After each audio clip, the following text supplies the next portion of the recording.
1970 اور 80 کی دہائی میں اس شخص کی شہرت اور دولت کا اتنا چرچا تھا کہ شہزادیاں اور شہزادے ان کے ساتھ ایک کپ چائے پینا اپنے لیے بہت بڑا اعزاز سمجھتے تھے۔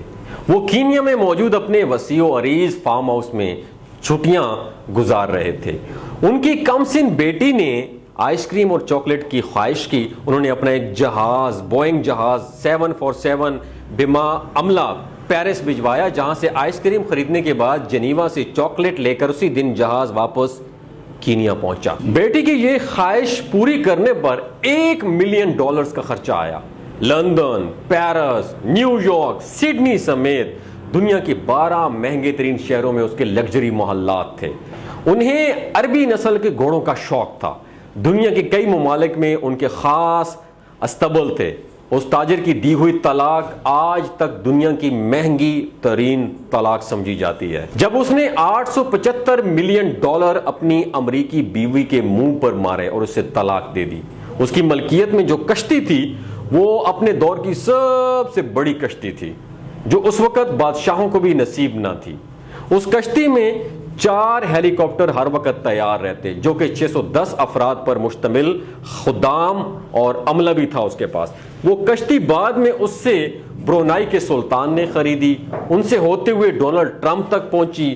ٹرمپ نے $29 ملین میں وہ کشتی خریدی۔ ان کی اس کشتی پر جیمز بانڈ سیریز کی فلمیں سمیت کئی مشہور ہالی ووڈ کی فلمیں بھی شوٹ کی گئیں۔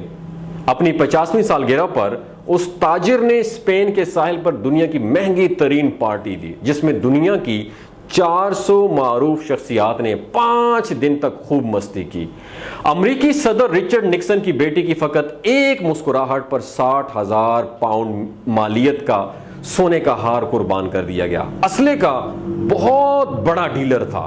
ملکوں کے درمیان وہ اسلحے کی ڈیل اور معاہدے کراتا تھا۔ سعودی عرب اور برطانیہ کے درمیان $20 ارب کے معاہدے اسی نے کرائے۔ شراب اور شباب دونوں ان کی کمزوری تھی۔ 4 جائز اور 8 ناجائز اس کی بیگمات تھیں۔ یتیموں پر دست شفقت رکھنا، بیواؤں کا خیال رکھنا، مسکینوں کی مدد کرنا، سیلاب اور زلزلوں میں انسانی ہمدردی کے تحت فلاحی کام، ان سب کاموں سے اسے سخت الرجی تھی۔ ان کا ایک جملہ بہت مشہور تھا کہ آدم علیہ السلام نے اپنی اولاد کی کفالت کی ذمہ داری کیا مجھے سونپ رکھی ہے؟ میں ذمہ دار نہیں ہوں۔ سن 1980 کی دہائی میں وہ $40 ارب کے اثاثوں کا مالک تھا۔ اس کے بعد کیا ہوا؟ پھر آہستہ آہستہ اللہ تعالیٰ نے اس کی رسی کھینچنی شروع کر دی۔ پھر اس کے اوپر ڈاؤن فال آنا شروع ہو گیا۔ اس کا ڈاؤن فال شروع ہوا، اربوں ڈالرز کی مالیت کے ان کے ہیرے سمندر میں ڈوب گئے۔ کاروبار میں خسارے پہ خسارہ شروع ہوا، قرضے پہ قرضہ چڑھا، سب اثاثے فروخت کر ڈالے۔ ان کے دوست احباب، ان کے چاہنے والوں سے ان سے نظریں پھیر لیں۔ یہ ایک لمبی مدت گمنامی کے پاتال میں چلا گیا۔ کسی کو خبر نہیں تھی کہ یہ کہاں ہے۔ پھر ایک دن کیا ہوا، یہ لندن میں کسی سعودی تاجر کو ملا۔ ان کی حالت غیر ہو چکی تھی۔ اس تاجر سے کہا کہ وطن واپس جانا چاہتا ہوں لیکن میرے پاس کرایہ نہیں ہے۔ اس سعودی تاجر نے اکانومی کلاس کا ٹکٹ خرید کر اسے دیا اور یہ جملہ کہا، اے عدنان، اللہ تعالیٰ نے فقیروں اور غریبوں پر مال خرچ کرنے اور صدقے کا حکم دیا ہے۔ یہ لو ٹکٹ، یہ ٹکٹ میری طرف سے صدقہ ہے۔ اور یوں اپنے دور کا یہ کھرب پتی، جس کے پاس کبھی اپنے ذاتی جہاز تھے، صدقے کی ٹکٹ پر عام مسافروں کے ساتھ جہاز میں بیٹھ کر جدہ پہنچ گیا۔ اس تاجر کا نام تھا عدنان خاشقی۔ یہ عدنان خاشقی ایک عرب نژاد ترک تھا۔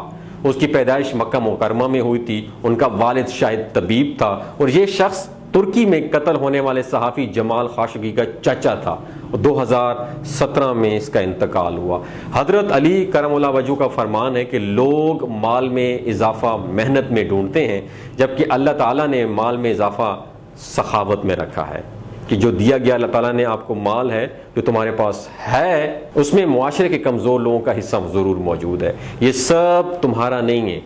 رسول اللہ صلی اللہ علیہ وآلہ وسلم نے زوال نعمت سے ہمیشہ اللہ تعالیٰ کی پناہ مانگتے تھے، اور اللہ تعالیٰ سے دعا ہے کہ ہر انسان کو عقل و سمجھ عطا فرمائے، ایسی امیری نہ دے جو کہ تکبر کی بلندیوں پر پہنچا دے، اور ایسی مفلسی نہ دے جو کہ مایوسیوں کی پستیوں میں انسان کو گرا دے۔ دوستو، اس کہانی سے آپ نے کیا سیکھا؟ اپنا ایکسپیرینس ضرور شیئر کیجیے گا۔